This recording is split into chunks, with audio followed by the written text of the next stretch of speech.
Welcome to the Science of Clock Change, a video series by Save Standard Time to explain how clock time affects our lives.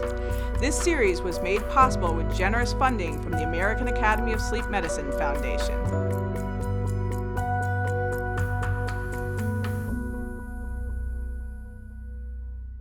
Hello, I'm Dr. Karen Johnson, a professor of neurology and a sleep medicine specialist.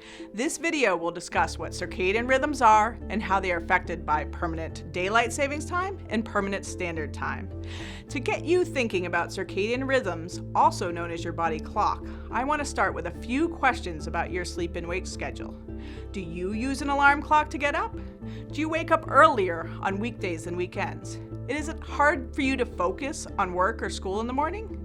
If you answered yes to any of these, it may be because your circadian rhythm is not ready for you to wake up. Circadian rhythms control more than just sleep. They regulate all our body and brain functions by helping us anticipate daily changes in our environment.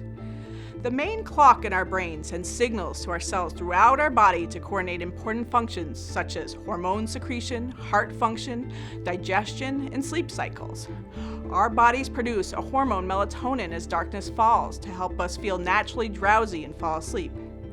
As the sun rises, we produce cortisol, which naturally wakes the body and mind. Circadian rhythms tell our body how to regulate our heart rate and blood pressure for a given activity.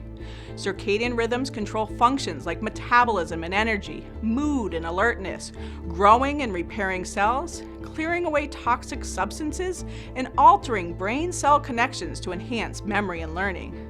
To better understand how circadian rhythms are impacted by daylight savings time, we're going to talk to Eric Herzog, a professor of circadian biology at Washington University in St. Louis. Why is it harder to wake in the morning during daylight savings time? Good question. Circadian rhythms are normally aligned to the natural light-dark cycle. And so we follow the position of the sun in the sky, not the time on our phones or our watches if we're following our internal biological rhythms. So the discrepancy between social time, sun time, and the actual biological time can become a problem during daylight saving time when there's an hour difference between when the sun rises and when our biological clock thinks the sun should rise. In the months after we change our clocks 1 hour from standard time to daylight saving time, there's only a 2-minute or so shift in the daily timing of a major hormone in our body, cortisol, which normally surges just before we wake up if we're synchronized to the local light-dark cycle.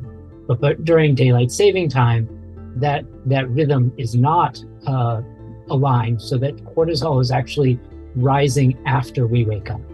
Circadian misalignment occurs when our body's internal clock is at odds with either our sun time or our social time.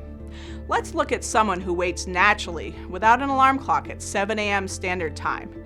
Their workday begins at 8 a.m., as most workdays in the United States do. Unfortunately, in March, when the clocks change, 7 a.m. standard time becomes 8 a.m. daylight savings time. Our friend now has to wake an hour earlier relative to the sun and relative to their body clock. They have to use an alarm clock to get up on time for work, so they feel groggy instead of refreshed upon awakening. In order for our circadian rhythm to tell our cells what time of day it is, our body clocks must align with the 24-hour day. 90% of humans have a circadian rhythm that is slightly longer than 24 hours. This can cause the rhythm to delay or run slow if it isn't reset daily. For most of us, sunlight in the morning realigns the body clock back to 24 hours each day, keeping us on time. Exposure to sunlight in the evening has the opposite effect. It delays our circadian rhythm, leading us to run later the following day. Artificial light can have similar effects, but our body clock responds most to sunlight. Daylight savings time makes sunrises and sunsets later, which shifts our circadian rhythms later. A late rhythm increases alertness at bedtime, making it harder to fall asleep on time and worsening the quality of sleep. Unfortunately, most people need to start their day according to their social clock, not their body clock, regardless of whether they fall asleep on time, and this leads to sleep loss. Daylight savings time is essentially pretending that we're living on a different time zone, and it brings no objective benefit. Standard time, the natural time defined by the sun, is healthiest. In this video, we discussed how circadian rhythms, the body's internal clock, regulate sleep-wake cycles and other functions of the body and brain. Circadian time closely follows the position of the sun in the sky, not the time on our phones or watches. Because daylight savings time causes less morning light and more evening light, it increases circadian misalignment and makes falling asleep at night and waking up in the morning more difficult. Permanent standard time best aligns with our body's circadian rhythms.